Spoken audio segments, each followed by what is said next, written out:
being from Florida, everybody who plays, like, grew up playing football in Florida, when they go to a different state, you could just tell, like, it's just a different mindset. After the draft, when I didn't get a call, nobody wanted to sign me, I was mad. I was pissed. You got to be able to tackle, you got to be able to cover, and you got to be able to win in space, and you got to be physical. What's good, ladies and gentlemen, and welcome into yet another episode of the Fitz Take Podcast. I'm your guy, Jamarcus Fitzpatrick, but you know you can always call me Fitz. That man in boxes with me is Elijah Nixon, a.k.a. E-Money, and Mr. in a new location, as y'all can see, as he's got a different setup over there. Thank y'all so much for subscribing to the YouTube channel and being a part of the community. Thank y'all so much for following us on our social media platforms. If this is your first time on the channel, please hit the bell down below and subscribe. Follow us on our social media platforms that are linked down in the description. If you're listening to this episode, wherever that is, please follow us there as well. Apple, Spotify, iHeartRadio, and Amazon Music. Once again, we have another interviewee coming in, and it's somebody that we have known for the past few years from our time covering the Louisiana Ragin Cajuns. He was a lockdown corner in the Sun Belt, first team all conference, team captain, and the heart of a top-tier defense that punched their way above its weight. And he was somebody that on his Twitter account, he says that water covers 3/4 of the world, and he covers the rest. He is someone straight out of Fort Lauderdale from the Louisiana Ragin Cajuns, and now the newest member of the Baltimore Ravens. I'm talking about cornerback Keyon Martin. How you doing, brother? I'm good. I like the introduction, man. Yeah. Hey sure, man, you brought in a cell phone coverage, bro. I remember the first time I ever saw that, I was like, "Oh yeah, he got it on his mind." Yeah. For sure, man. For sure. Man, obviously, you know, you're now part of the Baltimore Ravens now, so your professional career has begun. But before we get into that, you know, let's start with some of the background for everything. You know, where did football really start for you? Like, when did you know that that was something that you wanted to be a part of and wanted to do for the rest of your life? I can say I started playing football around like 3rd grade, I think. And, you know, before then, I was just going to like the after school program playing football. And like, I was just, me and my brothers, like, we were just always competitive. And like, you could tell we were just like athletes. But I started playing football in 3rd grade and down here at Fort Lauderdale. And like, just the competitive spirit of playing in Fort Lauderdale, it's like football is just, like, you got to be good at football. It's like one of the things you have to be. And then just going to high school at Deerfield Beach, it was just like a top program down here in South Florida. And to play at Deerfield, you had to be good. Like, you had to compete and you had to be good. So I didn't start playing till the end of my junior year. And then I only started one full season, but didn't really get much offers out of high school. Size, that's what all the college coaches kept saying. Was committed to the University of Akron. They dropped me like a week before signing day. And then I ended up committing to the Air Force Academy because I wanted to play D1 football, and that was like my only FBS offer I had. And I always seen further in football. So I always had like a plan outside of football. So I felt Air Force Academy was the best route to go. But I stayed there for a year in Colorado Springs, and I ended up transferring to Youngstown State in Ohio, played there for 2 years, did my thing, balled out, and I hit the transfer portal, and Coach Desmo and the Ragin Cajuns ended up grabbing me. It was the best spot for me, in my opinion. So now, before we even get to that, because that's a journey, bro. That's a journey. Yeah, for sure. Before I want to know, because you said you had to be a dog. You had to be a dog. Was there any guys that well-known names that were in front of you on that roster in your high school in Florida? I mean, Deerfield, I could say my freshman year we had Aaron Robinson. He ended up getting drafted 3rd round. James Pierre, he played for the Steelers now. We had Judy on our team. We had Riley Ridley, Calvin Ridley brother. He got drafted. Jason Strobridge got drafted. And then who else? And now we got some people that I played with. Like that was on the field with Virgil. He signed to the Titans. Tyron Herron, he signed to the Packers. Xavier Streppel, he signed to the Titans. So it like Deerfield, they got a pipeline to the NFL. So yeah, that's what it sounds like, man. Y'all like I've always heard people say like Florida boys are different. Like, what is it about the state that just breeds so much good talent out of that area, especially in football? I don't know if it's the water or I mean, I really couldn't tell because you go to just being from Florida. Everybody who plays like grew up playing football in Florida. When they go to a different state, you could just tell like it's just a different mindset. Some states could match up to it a little bit, but it's just everybody got that mindset down here, and then it's just everybody's quick and twitchy. Like, that's just the main thing down here in Florida. Like, if you're from Florida, then you know that they quick, they twitchy, and they just got some scrappiness to them. They got some savviness to them. So that's just my experience playing football down here, growing up in Florida. South Florida is a difference. South Florida and Florida is a difference. Yeah, because I mean, even your pops, being a Florida boy himself, and I mean, he played in the league for some years, man. Like being in a household where football was already like ingrained in your family. You know what I'm saying? Like he played in the league. He's still coaching, I'm assuming. How does that help you become like better and like study the game from a different perspective, especially when like you have somebody that played the same position that you did and can see what you were seeing as you were out there on the field? Yeah, I can say it helped. It helped a lot because me and my brothers, I can say we was always like so much more technical than everybody else, just because like just from workouts with our dad, like our footwork and stuff like that. Like we was more technical, more students of the game. A lot of people, they more athletic. They just got the raw talent. Even though our dad gave us like the technical part of the game, he didn't really give us too much, size and stuff like that.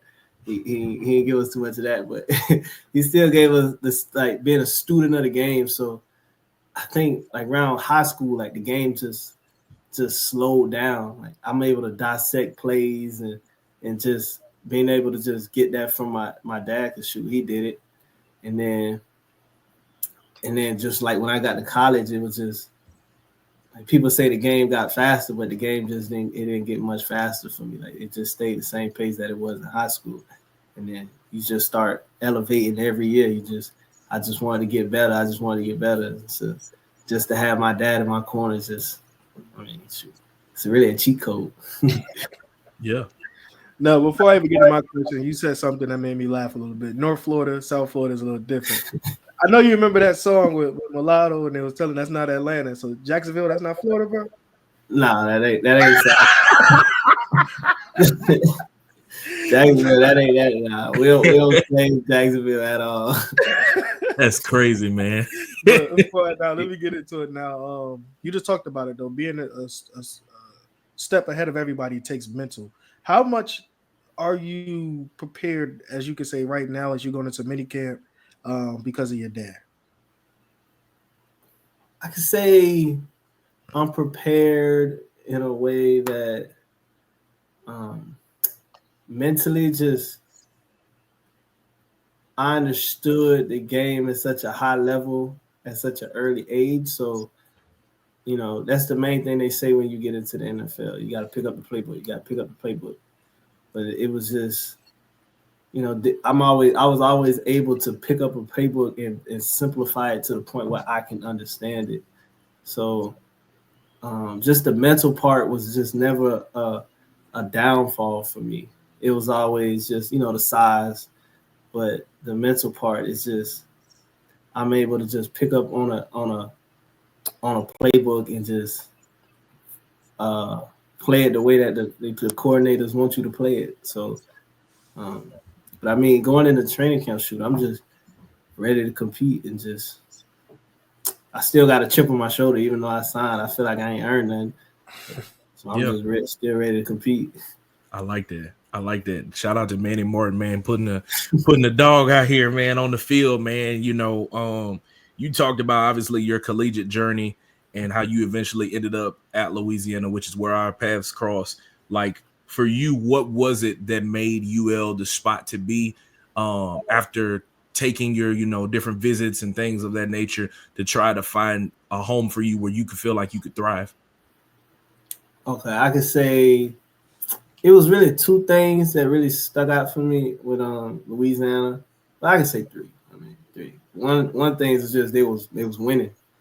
It was a top Group 5 program in the nation. Like, who don't want to go to a school that's winning? But secondly, I could say just the scheme when I went on my visit, just the scheme of the defense and watching film of the defense. It was just they like to play a lot of man and a lot of match coverages, and I knew that's where I can thrive. I know I'm a man-to-man defensive back, and I know that was my strong suit. So I wanted to be in a scheme where I could thrive, and they wanted me to play nickel and corner. And I knew at some point when I get to the next level, I was going to have to go inside and play the slot. So I wanted some of that film in college, and Louisiana gave me that opportunity. And then just on my visit, like when I was hanging out with the players, like with my host, and they was just, it felt not, it wasn't Florida. It felt a little bit just the way that they was talking. Like Caleb Carter, the receiver, he was like, "Yeah, but you can't lock me down." I'm like, "What?" Like, okay, all right, y'all like to compete over here. I could just felt the competitive energy at Louisiana. So I'm like, okay, that's a good fit. I could vibe here. I like that. So those are the three main things why I chose Louisiana. I want to get into your senior year, man, coming on. I know we were trying to get first team all defense in the Sun Belt, but what really slowed you down was a neck injury. A lot of people don't know that. Yeah. Just talk to me about that. Your last year and what it meant to you to go ahead and represent the Cajuns and get onto that stage at the Sun Belt Championship like that. I mean, shoot, it was my senior year, and that's all us seniors. Shoot, we had one goal, and even though we didn't win the championship, like we knew that we was good enough to take the team to the championship. Even though the neck injury, that it slowed me down. Missed a couple games. Dealt with some, physically trying to get back, mentally trying to get back, but shoot, I ended up coming back later on in the season, and we still got close to our goal, even though we didn't really accomplish it. Shoot, we still left something that the next class can like achieve. Like, okay, we're right here. We got there last year, so let's keep going. Let's win it this year. So, I mean, that was a good thing, even though we didn't really get the championship. It was a good thing. Just they got a lot of people coming back, and shoot, they got that feeling, they got that taste in the mouth of the championship and what it feel like to just get there. So, shoot, now they just got to get the feeling of what it feel like to win and get that ring. So that was really the main thing. No doubt, man. E brought up the injury that you had that Tuesday night against Texas State. We were actually streaming, so we were watching. And I remember watching it happen. I was like, dang, man, like this, that's crazy, So we were talking about it and, checking social media to get all the updates and stuff. And so when we finally saw the picture that you posted on Twitter, and then the picture later that the team posted of you boarding the plane, those were all good signs. But for you, like, what do you remember about like that moment leading up to it? And then like, what did everything, like the events afterwards, how did all of those things pan out for you after the injury and like recovering and all that stuff? Okay. I say I remember the tackle. I mean, I remember a lot of it. I remember seeing the runner and I made the tackle, and then felt like I blinked, and shoot, next thing you know, I got a bunch of trainers and a bunch of people around me, and like put me on a stretcher. But I mean, it was first time ever having like being on the stretcher, going to like getting in the ambulance, hospital. So, I mean, it was scary. It was a lot of stuff, going through my mind. Like, dang, am I gonna play football again senior year? But everything turned out good. I had a good support system. I started talking.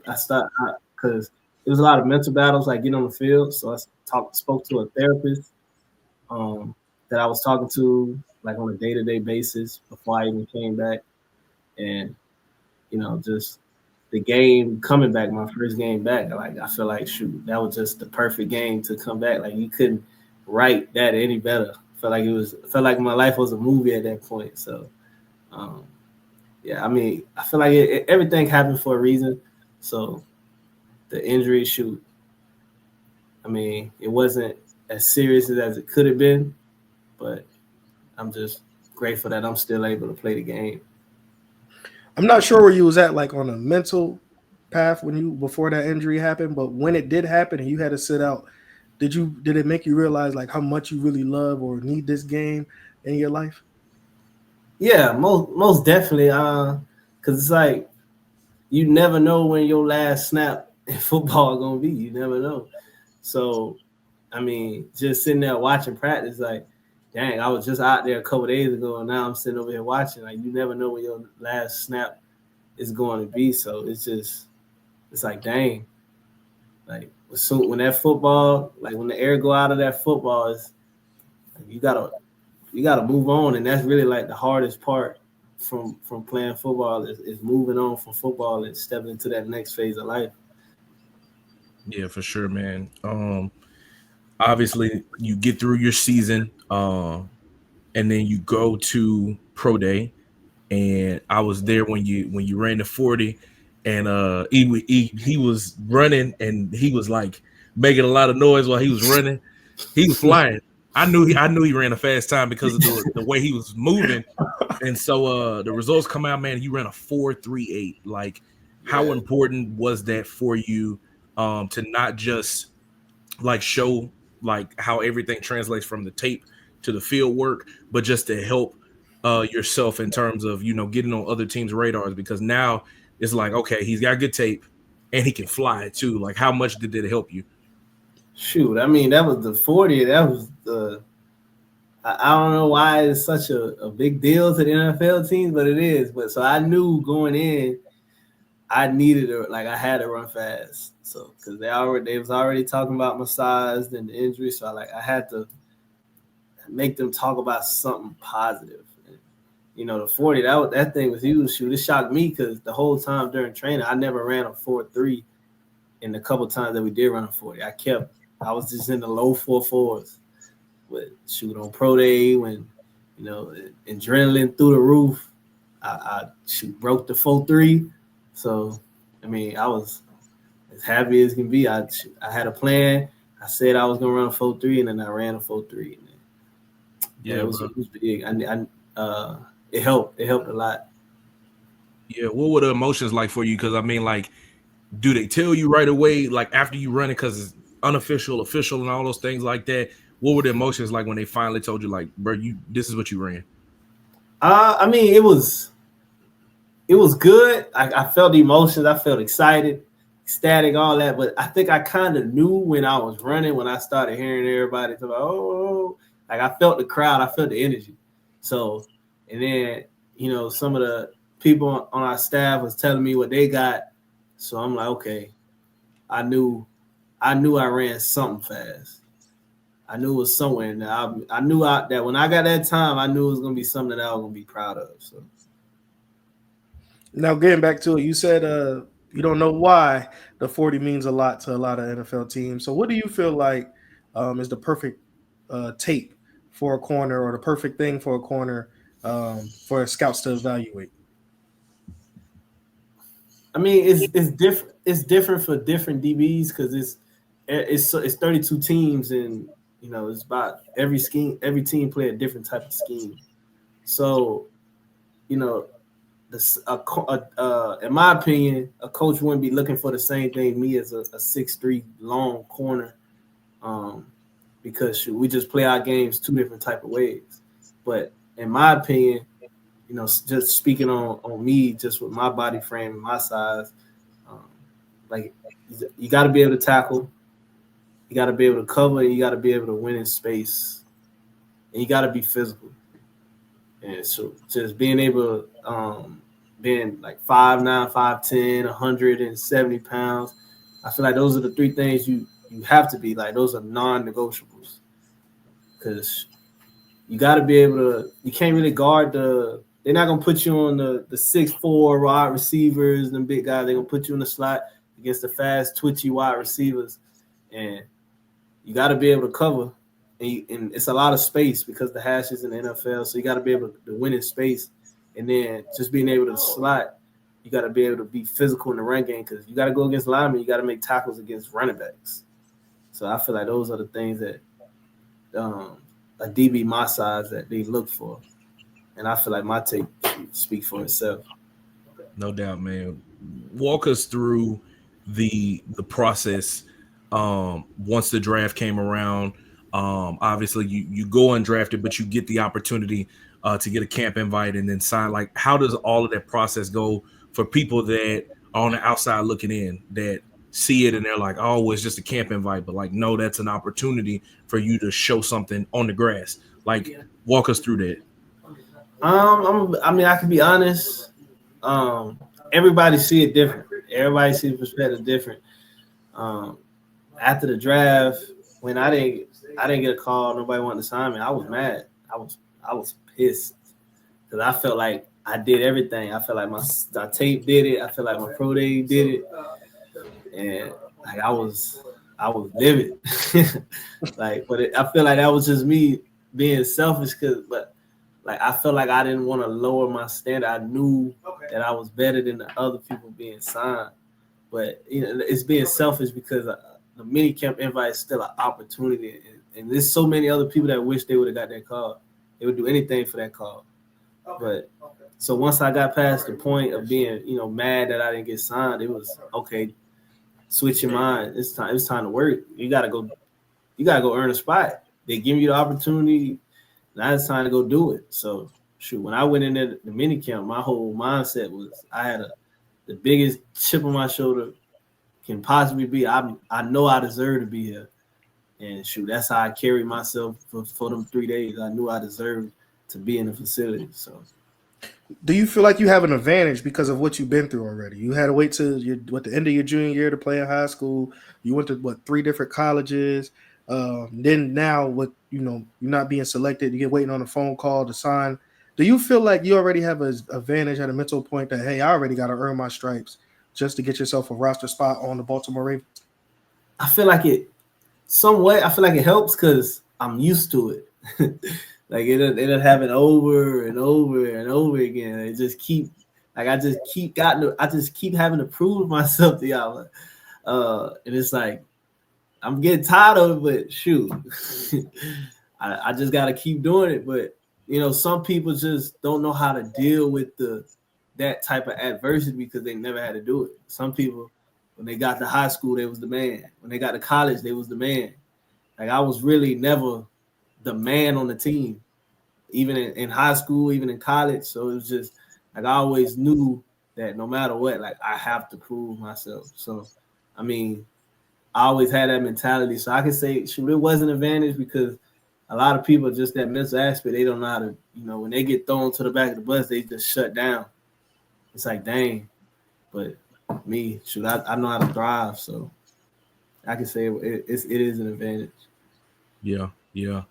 Okay, now we're going to pivot a little bit and we're going to go inside the locker room, right? So you have been inside multiple locker rooms. Right now you're in the Baltimore Ravens locker room.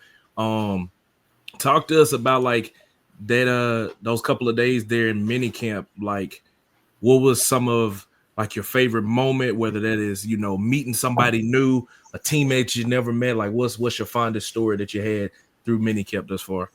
True. I could say the best moment was seeing one of my homeboys that I went to Air Force with. We was in basic training together. And Like we stayed talking about, like when we was in basic training, we stayed talking about the NFL. Like we was the only two stayed talking about the NFL. Like yeah, like we knew we was good enough to go to the NFL, but shoot, we was way in basic training. Wasn't nobody talking about the NFL with us, but it was just us two, and then we both ended up leaving. And then I went to an FCS school. He went to an FCS school. I went to Youngstown State. He went to Idaho State. Then after 2 years, he transferred to Arizona State. I transferred to Louisiana. And it's like our stories just match up. And then now we just ended up at the Ravens together. Like it was just like that was a surreal moment. I can't lie, just to see him. It's like we both worked so hard for this, and now we're on the same team right now. So I can say that was the best moment for Minicamp. Now I know you out there still proving yourself. You could probably gonna have the name taped on your helmet and stuff. But is there anything that the defensive coordinators or the DB coach sat down and preached to you that you feel like, hey, I could fit in right with these guys? I mean, I just the overall history of the Ravens defense, just the way they play, just like when you know you're going against the Ravens, you know the defense, like they got 11 gangsters on the field, and it's like they play so scrappy. So I knew like this is the defense. If any of the 32 teams, I knew the Ravens, like I knew I could fit in this defense. Just the way that I play, just how scrappy I am, and like just my overall the way that I play the game. I knew that the Ravens defense, I could fit in this defense. Yeah, take us inside of like the film room and all that. We had Malik Neighbors on about a month or so ago, and we asked him off camera about some of the like day-to-day schedule of what it looks like for NFL players. So like when you go into camp, you don't know anything about their playbook, but then they have to install it and start getting stuff to you like on the board, and you got to go and put it out there on the grass because of the amount of time that you're given. Like walk us through what those days are like from the morning to the field, all of that stuff like that. I mean, every team does it different, but I can speak on the Ravens. They give you Saturday, you got meetings. That's the day when you do the install. So you got meetings all day, special teams, offense. You got meetings all day, and you do the install. They give you the plays, and they give you the plays the day before so you can study it at night. They give you about a good amount of plays to study, and then you get back to the hotel, you study the plays, and then the next day you got meetings again. They'll probably throw probably 2-3 more plays at you just to see if you can get it. And then once you get on the field, you're in the NFL now. It ain't no mistakes. It ain't no coach. I ain't got it. It's you had all last night to learn the plays, so you got to apply it. I feel like that's the biggest part where a lot of college players, they make that transition. It's hard for them. You think you got it in your mind, but when you get on the field and now the offense doing motions and they doing tempo, you got to be able to react as fast as possible. So, yeah, I feel like, and then after practice, you watch film with the coaches and stuff like that, and then they throw some more plays at you for the next day, and then you go back to the hotel. So, I mean, it's a busy weekend. I can't lie. So it's a real busy weekend because it isn't no sit back, relax, talk on the phone with your homeboys and your girlfriend stuff. Like, shoot, you gotta sit your phone to the side. And it's a lot of money on the line, so you gotta sit your phone to the side and learn that defense or that offense. Now, going in because you're gonna start it pretty soon. And you got some dogs. I know you ran a 4.3, but Zay Flowers ran a 4.3. You got DeAndre Hopkins over there now. You got Isaiah Likely who could play, Mark Andrews who could play, and Lamar's throwing that ball. Is there a matchup that you looking forward to? That you're saying, you know what? If we go head to head 5 times and I beat them 3 out of 5, I think I'm that man. I could make this roster. Is there somebody on that you could do it? It ain't really nobody I'm looking forward to guarding. I mean, me personally, everybody that knows me knows like my confidence. It ain't no 3 out of 5 for me. It's every rep Yeah. I'm a win every round. So I mean, it's nobody specific, but I'm ready to compete. That's just the how I was raised and just how I was brought up. I'm ready to compete, and then sometimes I might get in the moment. Shoot, I lock you up. Shoot, I might let you know about it sometimes, but yeah. So that's just who I am. Real, yeah. Have you had a welcome to the NFL moment yet? Like whether that's they throwing a little swing pass out the backfield and you get a little sauced up or anything like that. That hadn't happened yet for you. Nah, not yet. I mean, I'm hoping it don't happen, but everybody get their little moment. I'm gonna actually back to back because I want to do both devil advocate here too. You talk a lot. You say you talk a lot of junk. You're gonna let them know, right? Yeah, I talk. Was there any moment that you think you outdid yourself when you said something to somebody where you was like, oh wait, I didn't mean to say that, but it came out kind of smooth. Have you ever talked junk to somebody like, and you got in their head, but you wasn't even expecting it for real? Not really. I could say probably I talk trash to everybody. Like I'm gonna let you know. I feel like it keeps me in the game.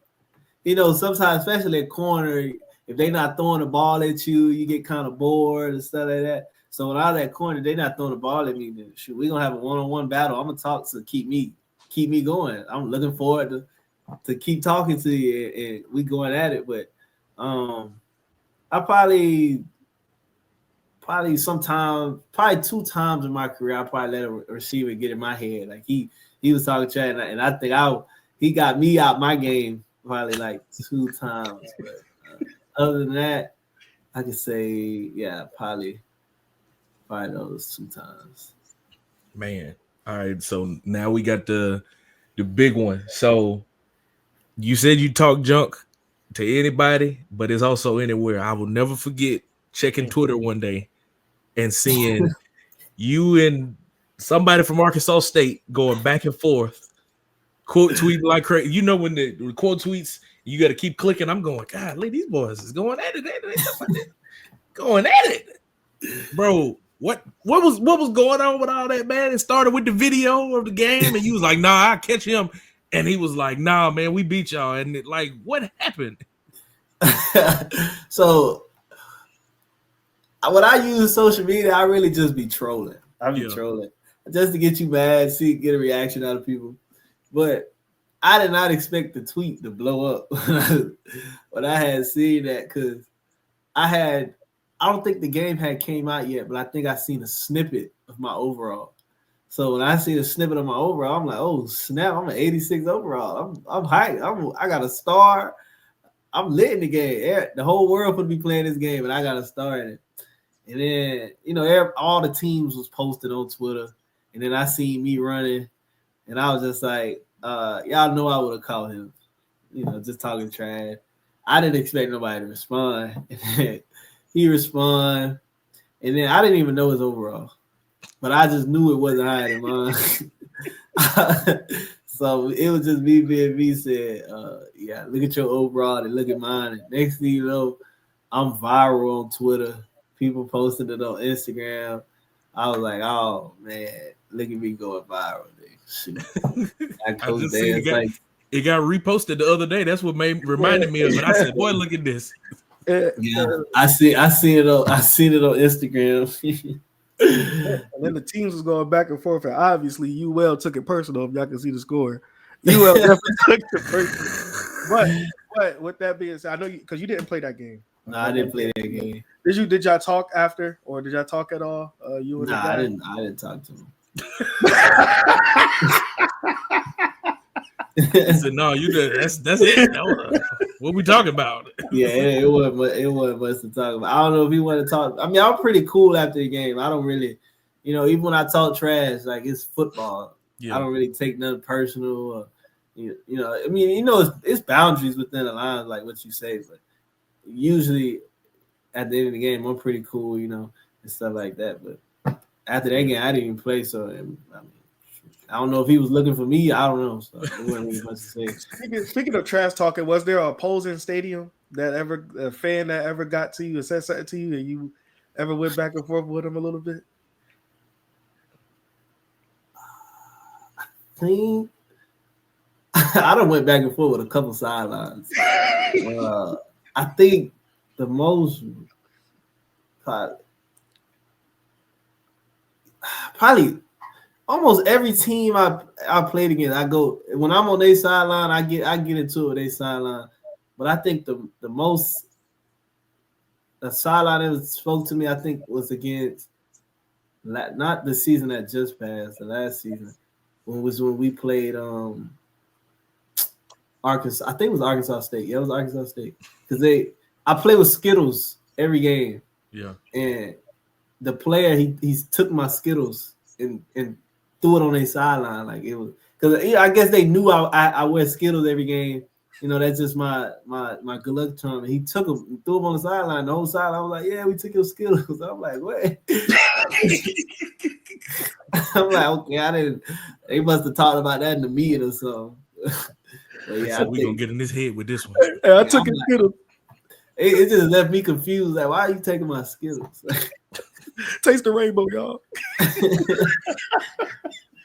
Yo, man.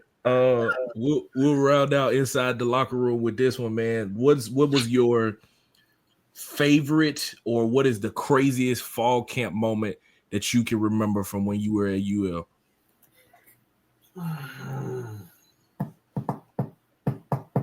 I can say, I mean, you don't really have too many favorite moments in fall camp, but I can say my first fall camp at UL was pretty rough because I wasn't starting and I had just transferred in, and then I was fresh off of surgery, so I didn't really do any workouts with the team and stuff like that. So as soon as I was clear, I was still riding the fall camp, and then I had to go. It was the first scrimmage, and then I think I got scolded on probably twice against MJ, and I'm like, dang, like I know I ain't this bad, but it was just like dang, they is killing me right now. And I was all in my head. I'm like, oh man, I transferred here and I ain't gonna play. So yeah, I can say that was my first fall camp. Was pretty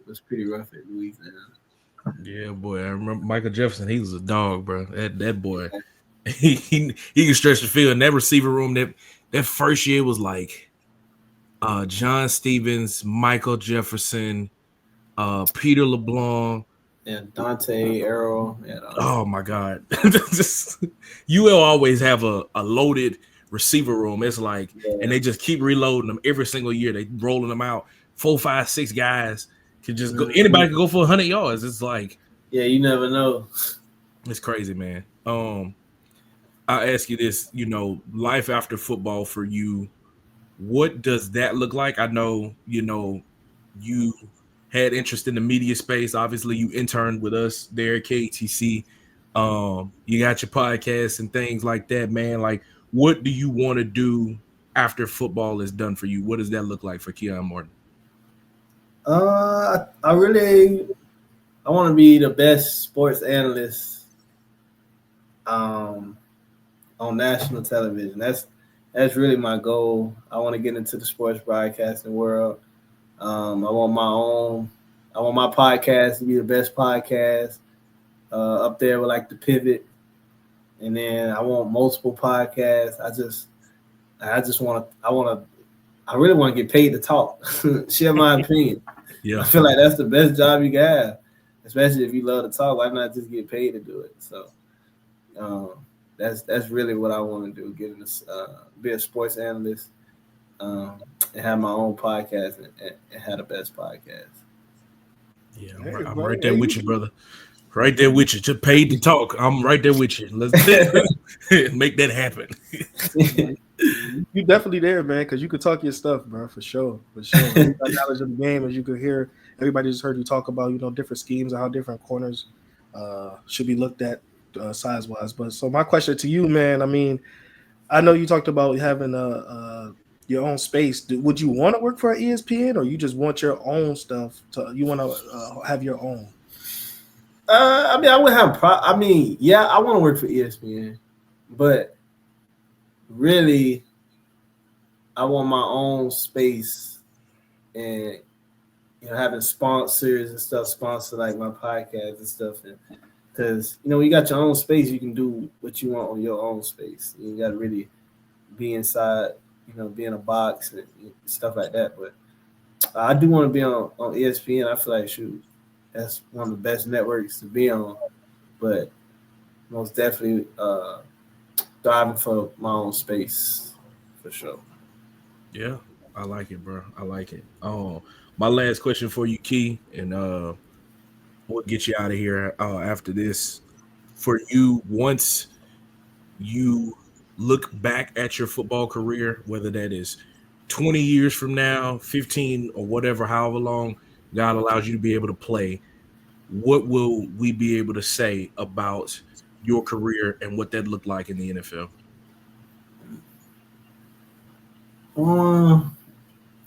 I say people just gonna speak on how confident and smart and just like how savvy he was when he played. Like I can say people just gonna speak on how he just didn't he didn't let a lot slide when he played. He didn't let a lot slide, and like the confidence he had, you would think he was a 6'3", 200-pound corner, just the way he played the game and just the physicality he played with the game. He gonna let you know about it. So yeah. I feel like that's to say that someone talk to somebody and be like, how did Keyon play the game? I feel like those are the three attributes that they'll speak on the most. How smart he was, like the IQ he had was crazy, and like just the savviness and confidence he played with. No doubt, bro. And then my last question to you, Keyon. I mean, first of all, we want to say thank you for getting on the podcast. But if there's anybody else that you could see on this podcast and us interviewing, who would that be? And if you tell us who it is, you got to help us get him up here. Who you think could be on the show next?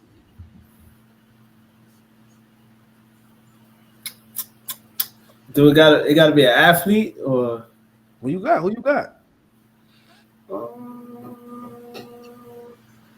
I mean, it's some people that I know got a